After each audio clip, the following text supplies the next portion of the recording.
Hola, ¿cómo están? Mi nombre es Dajani, tengo 19 años. Hola, soy Claudia, tengo 18 años. Somos de la UNITSE de Villahermosa y les vamos a hablar sobre la familia romana. Cuarta parte, la familia. La organización de la familia romana, entre ellos la patria potestad, la esclavitud y el matrimonio, no es obra de la jurisprudencia, sino el resultado histórico de las tradiciones y costumbres de la población.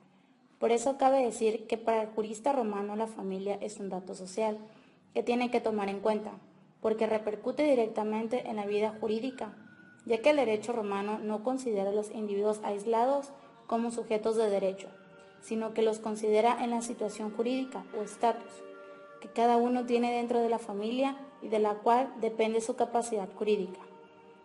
En esta parte analizaremos quiénes integran la familia romana, es decir, el parentesco, el poder del padre sobre los hijos o patria potestad, el matrimonio y la dote, la esclavitud, pues los esclavos son parte de la familia, la situación patrimonial de los hijos y esclavos y las diversas formas de tutela y curatela sobre los incapaces.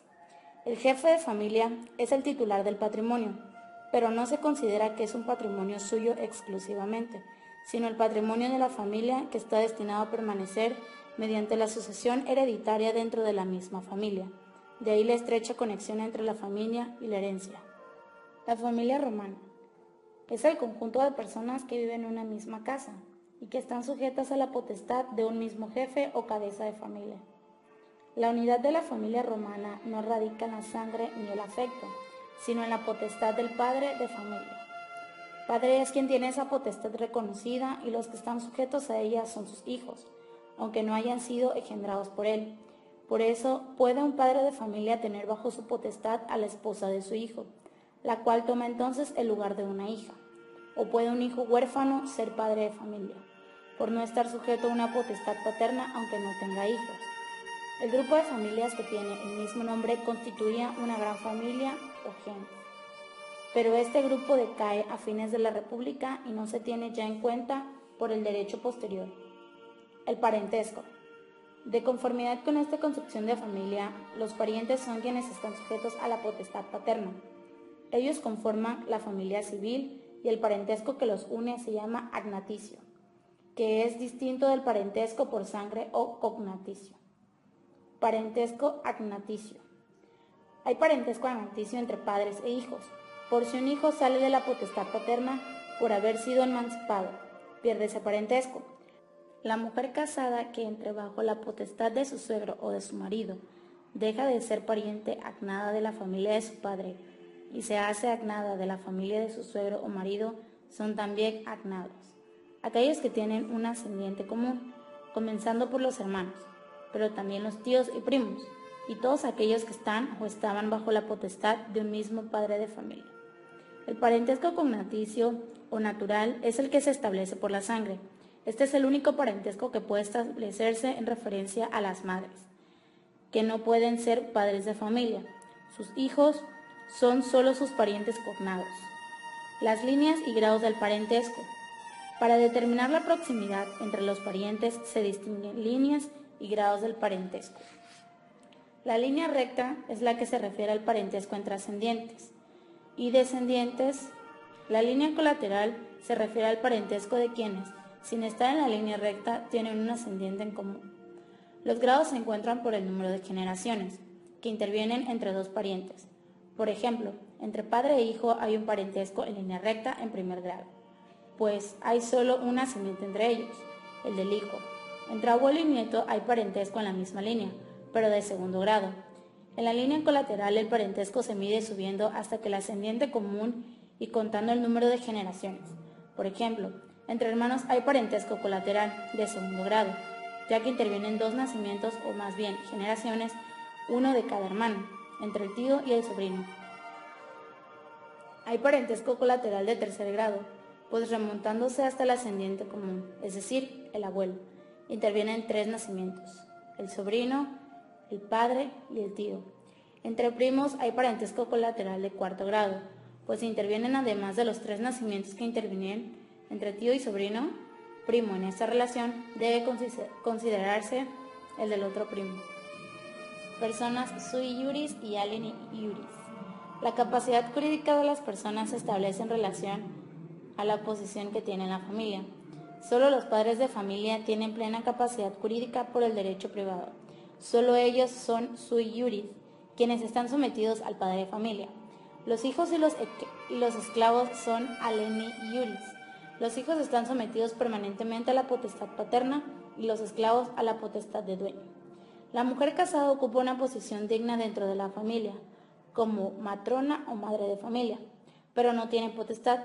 Ella, según haya sido el matrimonio, puede seguir sujeta a la potestad de su padre o quedar sujeta a la potestad de su marido o de su suegro. También podía la mujer casada ser sui juris si no estaba bajo la potestad de su padre ni ha entrado a la potestad de su marido o de su suegro, pero en todo caso no tenía potestad sobre sus hijos. El cambio en la situación familiar. El cambio en la situación familiar de una persona se denomina capitis diminutio, que es como una disminución de su individualidad. Esto implica una salida de la familia civil que puede ser por caer en la esclavitud, por pérdida de la ciudadanía, por ejemplo, por una pena impuesta por haber cometido un crimen, por un cambio de familia, como la mujer cuando se casa y entra en la familia de su marido, o por la emancipación de un hijo que aunque se vuelve sui juris, deja de pertenecer a la familia civil de su padre. La patria potestad. Este es el poder que tiene el padre sobre sus hijos y demás descendientes por línea masculina. Es un poder en principio limitado, pero moderado por las costumbres de los antepasados. El padre podía vender a sus hijos y a quienes los compraba los tenían casi como esclavos. La patria potestad es vitalicia, de modo que ni la mayoría de edad, ni el matrimonio, ni la entrada del hijo al ejército, ni su acceso a las magistraturas, incluso las más altas, le pone fin. Los romanos sabían que esto era una peculiaridad suya, pero poco a poco el poder paterno, sobre todo la influencia del cristianismo, se fue suavizando. La adquisición de la patria potestad. Bien, se adquiere respecto del hijo nacido de matrimonio legítimo y respecto del hijo adoptado. Adquisición de la potestad sobre el hijo nacido. El padre adquiere la potestad sobre el hijo nacido siempre que haya nacido de matrimonio legítimo, es decir, que nazca cuando menos después de los 6 meses de haberse iniciado el matrimonio, y hasta dentro de los 10 meses posteriores a la extinción del matrimonio por divorcio o por la muerte del padre. Que el padre lo reconozca como tal y se haga un reconocimiento judicial. Los hijos de unión ilegítima no tienen padre civil, por lo que son sui juris. La adquisición de la potestad por adopción. La adopción consiste en la incorporación a la familia civil de una persona extraña, en posición de un hijo descendiente de ulterior grado. El adoptado sale de su familia de origen e ingresa a la familia del adoptante. Solo los varones pueden adoptar, porque solo ellos tienen potestad paterna. La forma de la adopción es distinta según que el adoptado sea aleni juris, y entonces se habla de una adopción propiamente o de un sui juris, y entonces se habla de una abrogación. Para la adopción es preciso primero que el adoptado salga de su familia mediante un acto de emancipación y luego ingrese a la familia del adoptante mediante un acto de in juris cessio, en el que el padre del adoptado reconoce que el adoptante tiene la potestad sobre el adoptado. En la época posclásica, Justiniano llegó a admitir un tipo de adopción en el que el adoptado no rompía con su familia original. Bien, la drogación es más compleja, porque supone la extinción de una familia, la de la drogada. Se hacía originalmente en una ceremonia ante 30 lictores o representantes de las antiguas 30 curias en las que se dividía la población romana. Únicamente puede adrogar los mayores de 60 años, pues la finalidad del acto era dar una descendencia a quien definitivamente ya no puede tenerla naturalmente. En la drogación, el patrimonio del adrogado lo adquiere el adrogante. La familia del adrogado queda sujeta al adrogante. Extinción de la patria potestad. En principio, la patria potestad solo se extingue cuando por la muerte del padre o de la persona sometida, pero los juristas inventaron una forma para extinguirla, por decisión del padre, llamada emancipación. La emancipación de los hijos. Según los juristas, atendiendo un precepto en la ley de las 7 tablas, que indicaba que si el padre vendía 3 veces a su hijo, con la tercera venta pedía la patria potestad. Idearon un modo convencional de extinguir la patria potestad. El acto de emancipación consistía en que el padre vendiera a su hijo a una persona de su confianza, quien a su vez lo revendía al padre. El padre lo volvía a vender y a comprar por segunda vez, y luego lo vendía por tercera vez, con lo cual el padre perdía la potestad paterna. El comprador lo volvía a revender al padre, quien entonces adquiría a su hijo y lo tenía, ya no bajo su potestad, como si fuera un esclavo. Entonces lo manumitía, de modo que el hijo quedaba como liberto de su padre. Los esclavos y los libertos. La condición de los esclavos. Bien, el esclavo es considerado a la vez un ser humano, que está bajo la propiedad de su dueño. Su condición humana se reconoce en que se les considera capaces de realizar válidamente actos religiosos, en limitaciones que imponen las leyes a la propiedad sobre los esclavos, y sobre todo en la que se les reconoce como agentes activos en la vida jurídica que actúan en representación de sus dueños. Su condición de cosas en propiedad se manifiesta en que no tienen patrimonio, sino son sujetos de derecho, en que sus dueños pueden disponer de ellos y que pueden reivindicarlos como cosas cuando se discute acerca de su propiedad. Las acciones respecto de la libertad. Cuando alguien quería reclamar como esclavo suyo a quien vivía como libre, ejercía contra él una acción llamada vindicatio.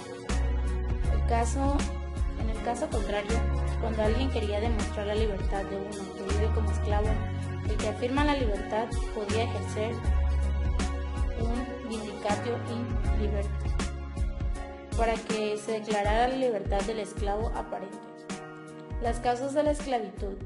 La principal causa de esta es el ser tomado prisionero en la guerra. Los cautivos eran vendidos como bienes públicos en subastas, y quienes los compraban adquirían el dominio sobre ellos.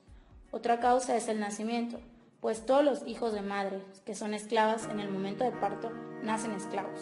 También podía caerse en esclavitud por efecto de una pena impuesta, por ejemplo, a los desertores del ejército. El esclavo que sirve de buena fe. Cuando una persona cree que es esclavo, cuando en realidad es libre, o cree ser esclavo de lo que posee, cuando en realidad es esclavo de otro, se dice que es un esclavo que sirve de buena fe. Cuando se le declara que es libre o que es propietario de otro, entonces se plantea la cuestión de cómo tratar las adquisiciones que hizo mientras servía de buena fe.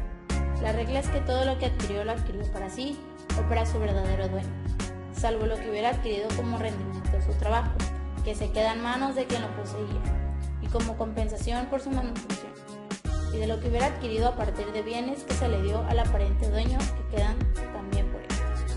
Las situaciones similares a la esclavitud. Sin ser propiamente esclavos, están en una condición similar: los niños abandonados y recogidos, los deudores adjudicados, los hijos vendidos dentro de Roma, a los que el adquiriente tiene una emancipación y que recupera su libertad cuando son manumitidos por esto. En la misma situación están los hijos entregados al ofendido por la comisión de un delito, así como los hombres libres que se alquilaban como gladiadores a favor de un empresario. La manumisión de los esclavos. La manumisión es el acto por el que el dueño otorga la libertad a un esclavo. Se hacía originalmente conforme el derecho civil, pero luego se introdujeron de otros modos según el derecho pretoriano. La manumisión conforme al derecho civil. Bien, la forma ordinaria de hacer una manumisión era mediante un in iuris cessio, en la que el propietario reconocía que el esclavo era libre del pretorio. Hacía un adictio de libertad a favor del esclavo. Otra forma fue la inscripción del esclavo en el censo de los ciudadanos, hecha por petición del dueño del magistrado. También podía el dueño manumitir a los esclavos en su testamento, por una disposición en que se les autorizaba a vivir como libres, pero surte efectos no inmediatos sino a partir de la muerte del testador. Llegó a aceptarse que solo la autorización formal por parte del dueño de que el esclavo vivía como libre, hecha en presencia de testigos, otorgaba inmediatamente la libertad a los esclavos.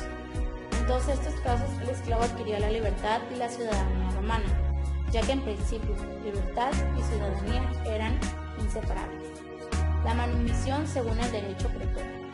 El pretor fue aceptando otros modos menos formales como la manumisión hecha en presencia de los amigos o por un documento escrito. Desde Augusto se introdujeron también formas de manumisión que concedían la libertad sin la ciudadanía, en contra del principio tradicional. La manumisión y el cristianismo. El cristianismo, partiendo del principio de que todos los hombres y pueblos son iguales ante Dios, era naturalmente opuesto a la esclavitud, por lo que le favoreció las manumisiones y consejos de los cristianos dueños de esclavos que los manumitieran. La epístola de San Pablo a Filemón, en la cual aconseja dar libertad a su esclavo Onésimo, era una muestra elocuente de la actitud cristiana hacia la esclavitud. De esta tendencia favorable a la libertad se generalizó la manumisión hecha ante el obispo. Los libertos son los esclavos manumitidos de sus antiguos dueños, a quienes ahora tienen como patronos. Desde el punto de vista social, los libertos forman parte de la clase de los libertinos, en contraposición a la de los libres por nacimiento. El derecho del patronato. Entre el libreto y el patrono se establece en relación el derecho del patronato, cuyo contenido es principalmente moral. El liberto tiene el deber moral de guardar reverencia al patrono, la cual implicaba rendirle determinados servicios. Por su parte, el patrono tiene el deber de apoyar al liberto en determinadas circunstancias, especialmente para servirle de fiador. Además, tal derecho de patronato incluye ciertas expectativas hereditarias del patrono, que tiene derecho a una parte de la herencia del liberto, en caso de que éste muera sin decadencia legítima. El deber moral del liberto se podía hacer jurídico mediante un juramento que hacía el liberto, de prestar determinados servicios al patrono. Si el liberto no cumplía los servicios, el patrono podía extinguir las responsabilidades con una acción de objeto incierto. El matrimonio, la mano y la dote. El matrimonio romano es simplemente una situación de hecho, el de la convivencia entre marido y mujer. La moral romana no llevó la comprensión de la existencia de un vínculo jurídico que une a los esposos, como se lo dice la moral cristiana, y el derecho canónico en ella fundado. Si bien el matrimonio es el hecho de la convivencia marital, tiene algunas consecuencias jurídicas relacionadas con la condición de los hijos, el patrimonio de los cónyuges y la sucesión hereditaria, y también respecto de la misma esposa que puede quedar sometida a las manos o potestad de su marido. Matrimonio legítimo. Se dice que el matrimonio legítimo cuando una mujer y un varón jóvenes que cumplen los requisitos legales conviven de modo que parecen honorablemente casados. Pueden contraer matrimonio legítimo quienes tengan el derecho de contraerlo. El ius canubi tiene este derecho los ciudadanos romanos y algunos extranjeros privilegiados como los latinos.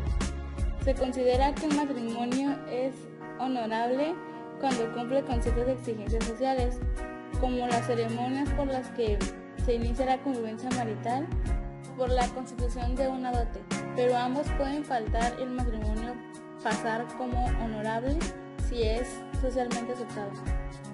Concubinato. La unión que no cumple con los requisitos del matrimonio legítimo se denomina en general concubinato, como la unión entre personas que no tienen el ius canubi, o entre personas con parentesco en grados prohibidos, o entre personas de diferente clase.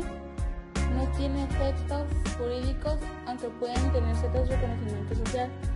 El matrimonio entre esclavos se llama contubernio y tampoco tiene efectos jurídicos. Consentimiento matrimonial. El matrimonio supone el consentimiento de los cónyuges para iniciar la convivencia. Cuando los contrayentes son sui iuris, ellos mismos lo dan, pero si son aliene iuris, lo deben dar los padres en cuya potestad están los novios. Desde el siglo II después de Cristo se tiende a dar más importancia al consentimiento de los novios y el cristianismo fomentó esto. El consentimiento matrimonial que se pide no aplica asumir un deber de convivir o de ayudarse recíprocamente, ni siquiera por un tiempo determinado. Es simplemente la voluntad recíproca de convivir que cualquiera de los esposos puede retirar en cualquier momento. Extinción del matrimonio. Cualquiera de los cónyuges en cualquier tiempo y sin necesidad de aprobar alguna causa puede terminar unilateralmente el matrimonio manifestando al otro de manera formal su voluntad de terminar la convivencia, el acto por el que no se notifica. Esta voluntad se llama repudio. El hecho de que los esposos se separen y cese la convivencia entre ellos es el divorcio. El matrimonio también termina por la muerte o pérdida de la libertad o de la ciudadanía de algunos de los cónyuges. La potestad sobre la esposa. El esposo o padre de familias pudiera tener respecto de su esposa, una potestad semejante a la patria potestad, llamada manus. Esta potestad no era consecuencia del matrimonio, puesto que era necesario un acto especial para adquirirla. Por eso el matrimonio podía ser con potestad sobre la mujer o sin ella. La mujer casada cum manu con un siu iuris quedaba en la posición jurídica de hija de su marido y hermana agnada de sus propios hijos. Si el marido estaba sometido a la potestad paterna, la esposa casada cum manu quedaba como nieta o bisnieta del padre de familia. El efecto de la manus sobre la mujer es semejante a la adopción. Si la mujer era sui iuris, es semejante a la abrogación, de modo que su patrimonio lo adquiere quien tiene la mano. Adquisición de la manus. La manus supone un convenio, pero se adquiere por medio de un acto que es una especie de emancipación o venta de la mujer, que supone la salida de la potestad paterna y el ingreso a la nueva potestad, o por medio de un acto religioso llamado confarriatus. Llegó a admitir que también podía adquirirse por una serie de usurpación al cabo de un año de matrimonio, pero la mujer podía impedirlo si pasaban 3 noches con su familia de origen. El matrimonio cum manu fue cayendo en desuso y acaba por desaparecer en el siglo III, desplazado por el matrimonio sine manu, extinción de la mano. Se extingue por la muerte o capitis diminutio de algunos de los cónyuges, o por medio de actos convencionales, una venta formal de la mujer, o por la ceremonia religiosa de los bifariatos, ceremonia opuesta a la conferratio por la que se adquiere la mano. La dote. Era costumbre que el matrimonio fuera acompañado de una dote, es decir, de una donación de bienes, de cualquier tipo, hecha de parte de la mujer a favor del marido, para ayudarle con las cargas económicas del matrimonio. No existe una obligación jurídica de constituir la dote, pero la constitución de esta, debidamente documentada, era una de las pruebas más significativas de la honorabilidad de la unión. Tipos de dote. Lo más frecuente es que el padre de la novia o quien tiene la potestad sobre ella constituya la dote, que se llama dote profeticia. También la puede constituir otra persona o la misma mujer si es sui iuris, y se llama entonces dote adventicia. Constitución de la dote. La dote supone un previo convenio de dotar que no obliga por sí mismo, pero da lugar a un acto, por el cual se constituye efectivamente la dote. También podría formalizarse ese convenio mediante una persona de dotar o un legado de dote, y entonces la constitución de la dote o dotis datio venía a ser el pago de la promesa o del legado. Si la dote constituye antes del matrimonio y este no llega a realizarse, quien constituyó la dote puede exigir la devolución de lo dado mediante la acción llamada condictio, que sirve para recuperar la propiedad de bienes previamente dados. Cuando quien los recibió deja de tener causa para retenerlos, que es lo que sucede con el novio que recibe los bienes totales y pierde la causa para retenerlos si no se realiza el matrimonio. Adquisición de la dote. La dote es una donación al marido como ayuda para llevar las cargas del matrimonio, por lo que la adquiere el marido si es sui iuris, si está sometido a potestad. La adquiere su padre, pero a la muerte de este la adquiere el hijo por propio derecho, aunque el padre no se la hubiera legado en el testamento. La dote como propiedad de la mujer. No obstante que el marido es el propietario de la dote, se dice que es cosa de la mujer, porque ella puede recuperarla cuando termine el matrimonio.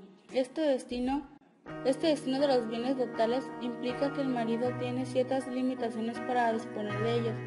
Por ejemplo, no puede enajenar inmuebles ubicados en la península, ni manumitir esclavos totales sin el consentimiento de la mujer, y responde de la pérdida por su culpa de las cosas dotales también implica que la mujer pueda aprovecharse de ellos, en cierta manera, y por eso no se considera robo de la mujer que la mujer sustraiga del marido los bienes dotales, aunque se le puede exigir, si es sui iuris, que los devuelva por la acción de cosas removidas. Restitución de la dote. Al término del matrimonio, la dote en principio debe restituirse. Originalmente, para asegurar la restitución, el marido solía dar una garantía de que la devolviera. La garantía consistía en la promesa asegurada con fiadores de que devolviera las cosas dotales o su valor en dinero para exigir el cumplimiento de la promesa. Quien constituyó la dote tenía la acción derivada de las promesas. Posteriormente, hacia el siglo I a.C., el pretor concedió una acción para exigir la dote, aunque no se hubiera dado la garantía de restituir la llamada actio reiuxoriae, semejante a las acciones de buena fe por la que se podía exigir al marido responsabilidad aún de las cosas de la dote que se hubieran perdido por su descuido o negligencia. Forma y monto de la restitución. La restitución se hace de distinta manera, según si se dio o no garantía de restitución, y según que el matrimonio termine por muerte de la mujer, del marido o por divorcio. Si el marido dio garantía, la dote debe siempre restituirse. La restitución se le exige por la acción por causa de la estipulación, y así hubiera prometido devolver los bienes totales o su estimación en dinero. Se entiende que asumió el riesgo por la pérdida de los bienes debida a causa forfito, pues en cualquier caso debe su valor en dinero. Si no dio garantía, debe considerarse si el matrimonio terminó por muerte de la esposa, del marido o por divorcio. Si el matrimonio termina por muerte de la mujer, el marido puede quedarse con la dote adventicia o con la dote protecticia. Si quien constituyó la dote murió antes que la mujer, si el matrimonio termina por divorcio o por muerte del marido, la dote debe siempre restituirse. La puede exigir mediante la actio reiuxoriae la mujer si es sui iuris o su padre con el consentimiento de ella, y le exige el marido o a sus herederos. Retenciones de los bienes totales que puede hacer el marido. El marido condenado a restituir por la actio tiene algunas ventajas. Tiene el beneficio de competencia, de modo que su responsabilidad por los bienes totales se limita al monto de su solvencia actual. Tiene un plazo de 3 años para la restitución de los bienes fungibles, como el dinero. Puede hacer diversas retenciones de partes de la dote en supuestos específicos. Por ejemplo, si muere la esposa, el marido puede retener de la dote una sexta parte por cada hijo, sin exceder el total de retenciones de la mitad de la dote. O si el matrimonio termina por divorcio o causa de adulterio de la mujer, el marido puede retener una sexta parte. Si el matrimonio termina por muerte del marido, la mujer puede reclamar los herederos sin que estos puedan hacer retenciones de parte de la dote. Reformas de Justiniano.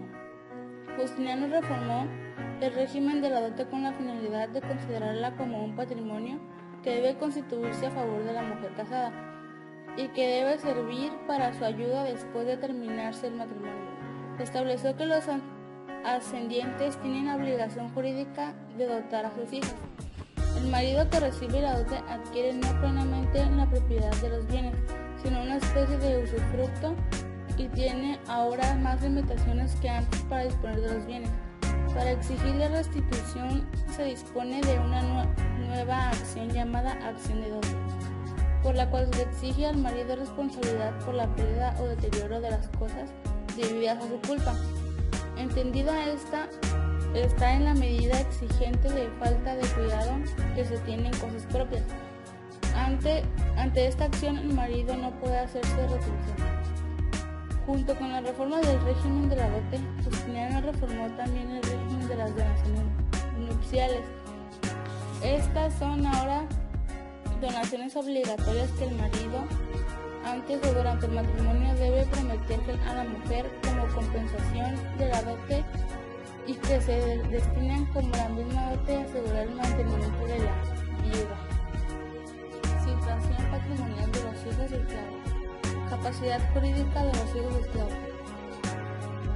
Los hijos esclavos, por estar sujetos a potestad, carecen de un patrimonio y no pueden ser titulares de relaciones jurídicas. En términos modernos, cabe decir que no tienen capacidad jurídica. Sin embargo, pueden actuar en la vida de los negocios patrimoniales y de hecho actúan frecuentemente como representantes de sus padres o dueños. Por eso se puede decir que tienen capacidad de ejercicio. Peculios. El padre de familia puede dejar en manos de sus hijos o esclavos algunos bienes para que los administren con cierta libertad. Estos bienes constituyen el peculio y como provienen del padre o dueño, se le califica como peculio profecticio. El peculio puede contener cualquier clase de bienes, incluso esclavos y de derecho. El peculio es propiedad del padre de familia y en cualquier momento puede recogerlo, pero como está en manos de los hijos esclavos, es de hecho como un patrimonio separado y frecuentemente se le deja al hijo o esclavo en el testamento o al emanciparlo o venderlo. Además del peculio profecticio, se fueron constituyendo otros tipos de peculio y de conjuntos de bienes pertenecientes al hijo. Peculio castrense, bienes de procedencia materna. Peculio castrense. Desde fines de la República se admitió que los bienes que el hijo adquiere en la guerra, como consecuencia principalmente del reparto del botín, constituyen el peculio castrense. El hijo tiene los bienes de este peculio como propios e incluso pueden disponer de ellos por testamento. El padre no puede recogerlos en vida del hijo, pero al morir si no hizo testamento, el padre los toma, no como heredero, sino como si fuera cosa propia. El peculio castrense fue el primer paso para reconocer a los hijos de familia. Esta capacidad patrimonial permitió que los hijos puedan intervenir independientemente de su padre en las acciones relacionadas con el peculio castrense. Por ejemplo, para reclamar una cosa del peculio con la acción redimitoria y que en general podía obligarse civilmente respecto de bienes de peculio castrense, por ejemplo, haciendo contratos de venta o arrendamiento de bienes del peculio. Peculio cuasi castrense. Constantino estableció que los bienes que ganaran los hijos por su servicio como funcionarios públicos o como clérigos tendrían el mismo testamento que los del peculio castrense. Justiniano llamó a estos bienes peculio cuasi castrense, bienes de procedencia materna. Constantino dio otro paso importante a favor del reconocimiento de la capacidad patrimonial de los hijos a dar un régimen especial de los bienes que el hijo hereda de su madre. Establece que el hijo es propietario de estos bienes y que el padre, quien lo administra, tiene solo un usufructo sobre los mismos, lo cual le permite administrarlos con libertad, pero le impide disponer de ellos. Tampoco el hijo puede disponer de ellos.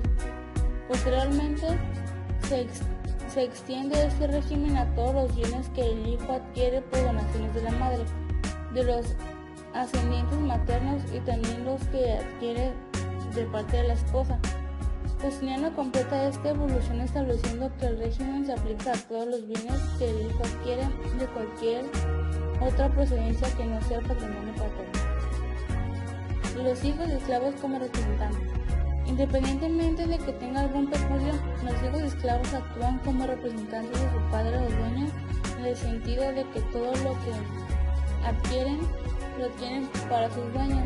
Cuando se trata de adquisiciones positivas, es claro que todo lo que quieren beneficia a su padre o dueño y no hace falta que éste les da su autorización para que lo adquieran. En cambio, al contraer deudas por parte de los hijos o esclavos es algo más problemático, por lo que tienen que distinguirse varios supuestos, obligaciones contraídas por delito. Los hijos y esclavos mayores de 7 años son penalmente responsables, de modo que si cometen un delito quedan obligados a pagar la pena, que en los delitos privados consiste en el pago de una cantidad de dinero. Pero como ellos no tienen patrimonio y son sometidos a la potestad de su padre o dueño, el ofendido por el delito puede demandar al padre con la acción penal, que se da entonces con carácter nupcial. Esto es que el demandado queda en la disyuntiva de o asume el juicio y puede quedar condenado al pago de la pena, o hace la entrega nupcial del hijo para que el ofendido lo tenga como comprado, o le entregan propiedad del esclavo y de ese modo evita el juicio y la condena. Esta alternativa la tiene el padre desde que se da la acción contra él, pero subsiste después de la condena, de modo que a un condenado puede liberarse haciendo la entrega nupcial. Obligaciones inertes a una adquisición.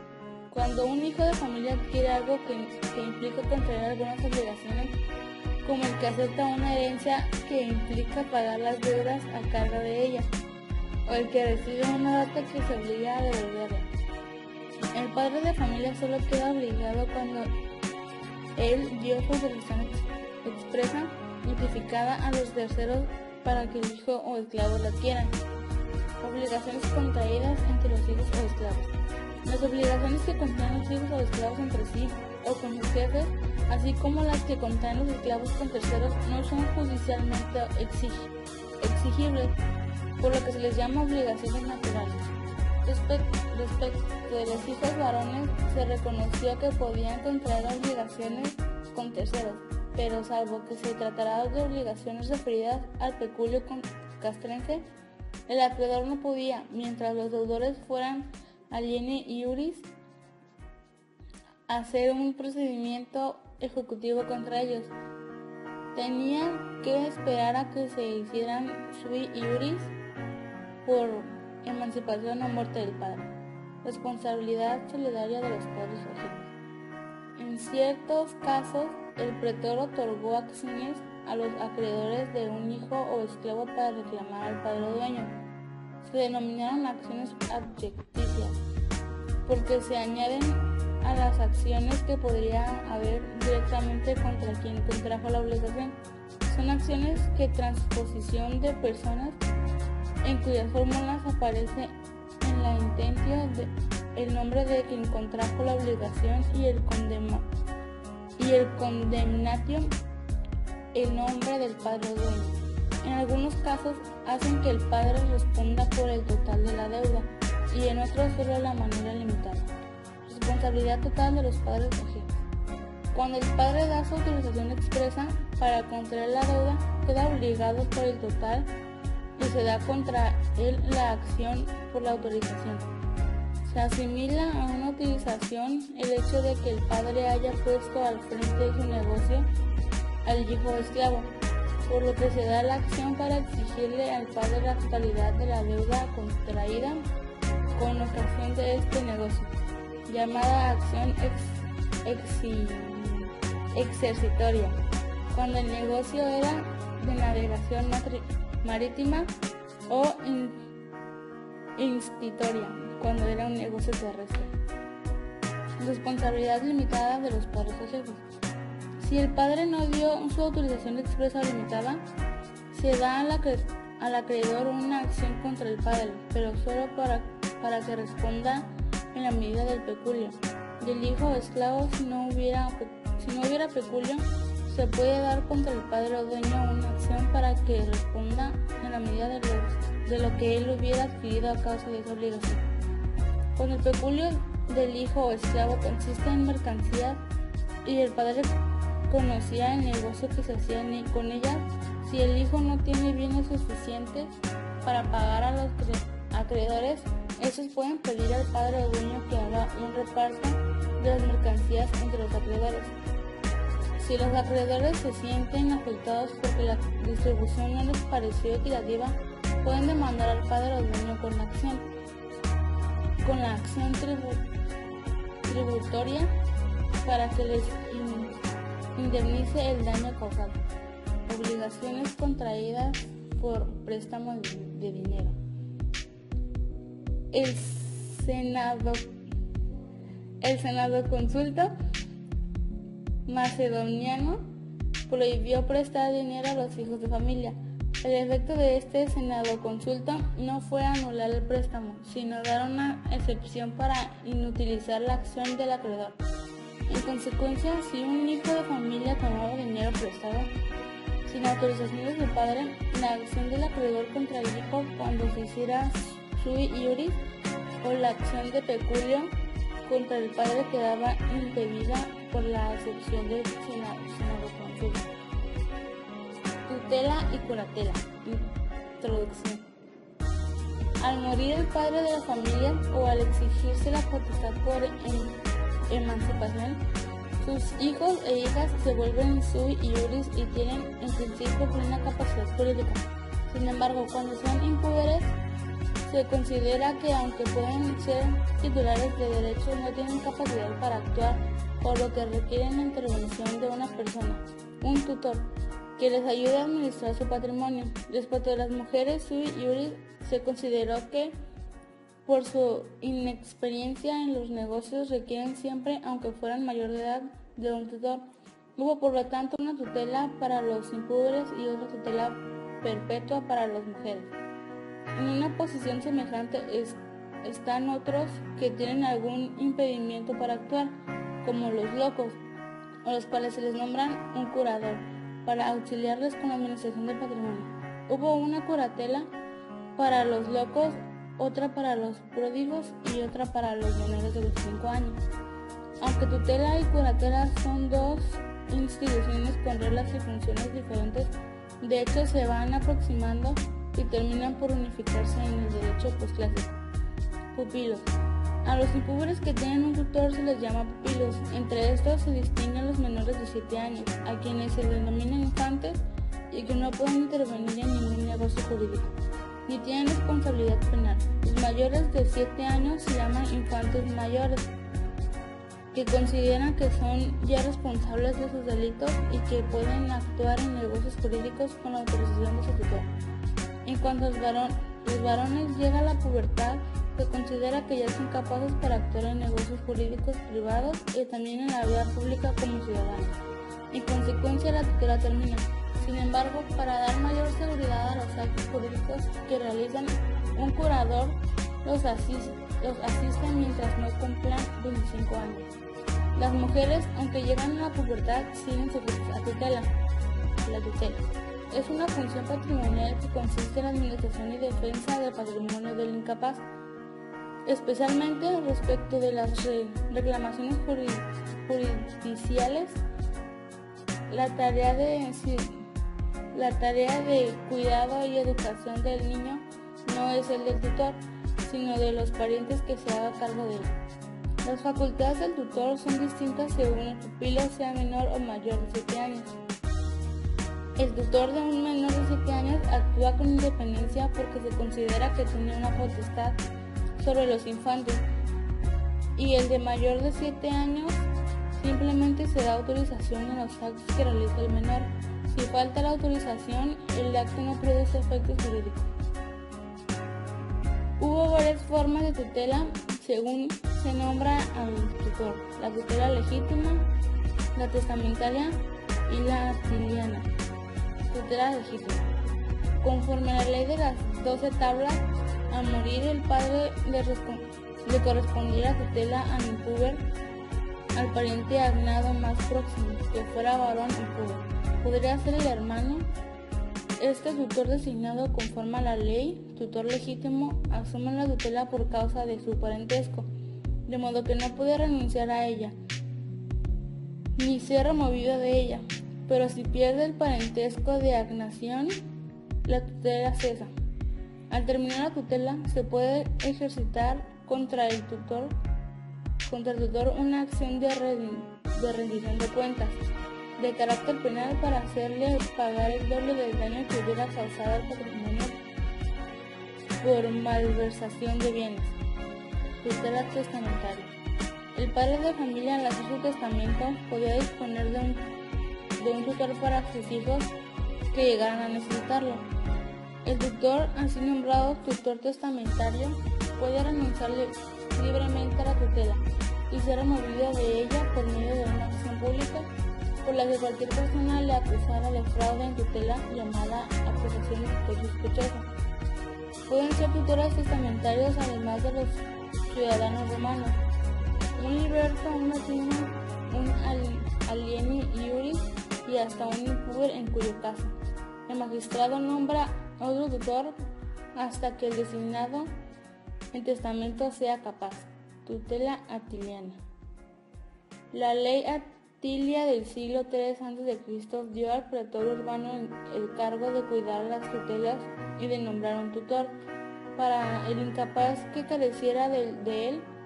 En tiempo del emperador Claudio, los cónsules asumieron esta función y posteriormente Marco Aurelio creó unos pretores especiales para las tutelas de Roma. Dejó esta función en la península itálica a los funcionarios judiciales llamados iuridici y en provincias a los gobernadores. Régimen de la tutela. En el principio, el autor asumía el cargo sabiendo que podría ser heredero del patrimonio que estaba administrando, de modo que ejercía la tutela con un interés propio en ello. Sin embargo, la intervención oficial de la tutela se fue conformando más bien como un deber o carga pública. Desde esta perspectiva se fue transformando el régimen de la tutela. El cargo se convirtió en una carga pública irrenunciable, a no ser por una causa justificada como ancianidad, enfermedad u otra. De esta manera se eliminó la posibilidad del tutor testamentario de renunciar libremente o abdicar. A fines de época clásica también se admitió la renuncia si se señalaba una persona más idónea para desempeñar el cargo. La figura del tutor legítimo fue desapareciendo a favor del tutor directamente nombrado por el magistrado. Se restringieron las facultades de los tutores, dando reglas específicas para la administración como la de invertir el dinero del pupilo preferentemente en bienes inmuebles o la de vender los bienes de difícil conservación. Se aseguraron los intereses del pupilo exigiendo del tutor que no fuera testamentario una garantía de indemnizar los perjuicios que causara el pupilo con su administración. Para exigir cuentas al tutor, como quiera que fuera nombrado, se dio una nueva acción de buena fe, la acción de tutela, por la cual se le puede exigir al terminar la tutela de indemnizar los daños que hubiera causado la negligencia. La condena de esta acción tenía efecto infamante. La tutela de las mujeres. Las mujeres sui iuris requerían la autorización del tutor para cualquier negocio que pudiera disminuir el patrimonio, para actuar en cualquier juicio, ceder por in iuris seisio, hacer manumisiones de esclavos o emancipaciones de bienes, para hacer testamento, contraer obligaciones, extinguir deudas, para aceptar una herencia, construir una dote o hacer un conventio in manu. La tutela de las mujeres se fue desvirtuando mediante prácticas que permitían a las mujeres que tuvieran el tutor que ellas querían. Ya en la época republicana se conoció la práctica de que el testador daba a la mujer la responsabilidad de elegir uno entre los varios tutores testamentarios que proponía para ella. También se usó que la mujer que tenía un tutor legítimo conviniera someterse a las manos de la persona de su confianza para exigir así la tutela. Posteriormente, Augusto concede a las mujeres que tienen más de 3 hijos la liberación de la tutela, y poco después el emperador Claudio suprime la tutela agnaticio de las mujeres, con lo cual prácticamente desaparece la tutela legítima de las mujeres.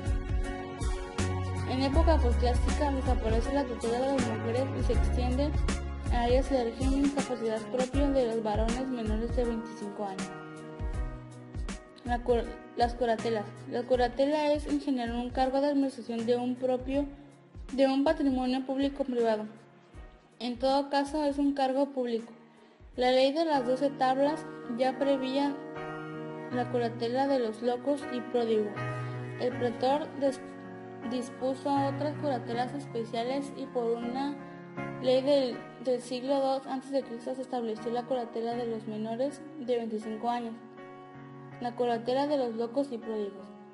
En la ley de las 12 tablas se daba al pariente agnado más próximo una potestad sobre el declarado loco o pródigo y sobre su patrimonio. Si no había un pariente agnado que pudiera ser curador legítimo, el magistrado nombraba uno.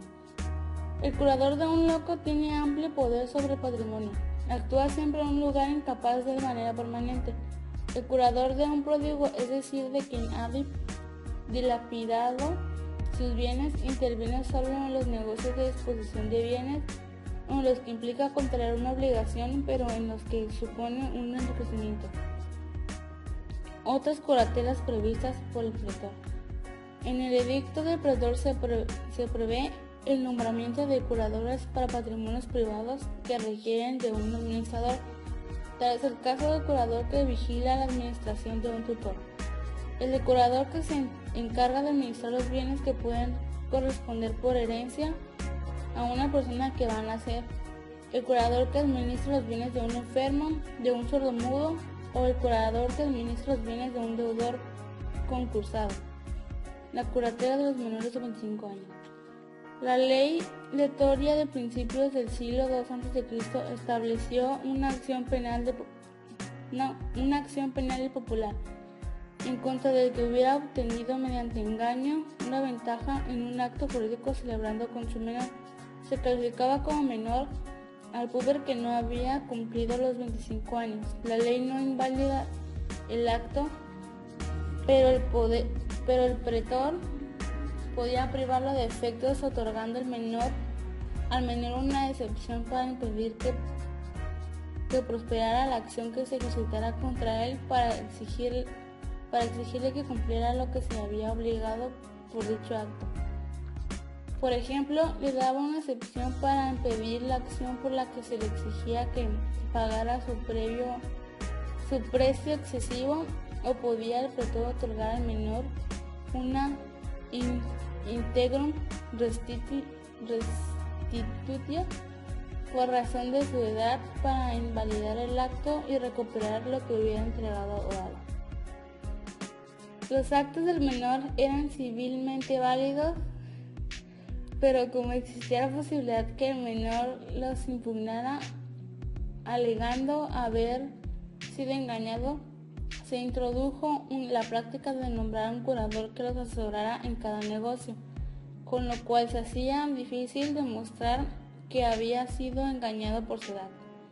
Las relaciones del curador con el menor se asimilaron a las relaciones de la gestión de negocios ajenos, de modo que el curador respondía como si fuera gestor de un negocio ajeno, con la posibilidad de exigir el reembolso de los gastos en que hubiera incurrido. Modificación de tutela y curatela en el derecho posclásico. En la época posclásica, el curador se convierte en un gestor necesario del menor, como el tutor lo era del pupilo, lo que llevó a la progresiva unificación de ambas figuras. Las reglas sobre excusa para la tutela, limitaciones al poder de los tutores, garantías para asegurar el buen desempeño de los tutores y otros se aplicaron entonces a los curadores. Esta unificación entre tutela y curatela hace que el menor de 25 años sea considerado, al igual que el impúber, como un incapaz. Como base esencial de esa sociedad, la familia estaba perfectamente reglamentada. Los romanos fueron un pueblo que amaba el orden por encima de todo. En Roma, casi todo, sus calles no eran tan ordenadas, estaba perfectamente. Cada unidad familiar constaba de un padre de familia cuya autoridad y tutela se hallaba la esposa, los hijos y los esclavos. Mi nombre es Bajani. Mi nombre es Claudia, esperamos les haya gustado el video. Muchas gracias.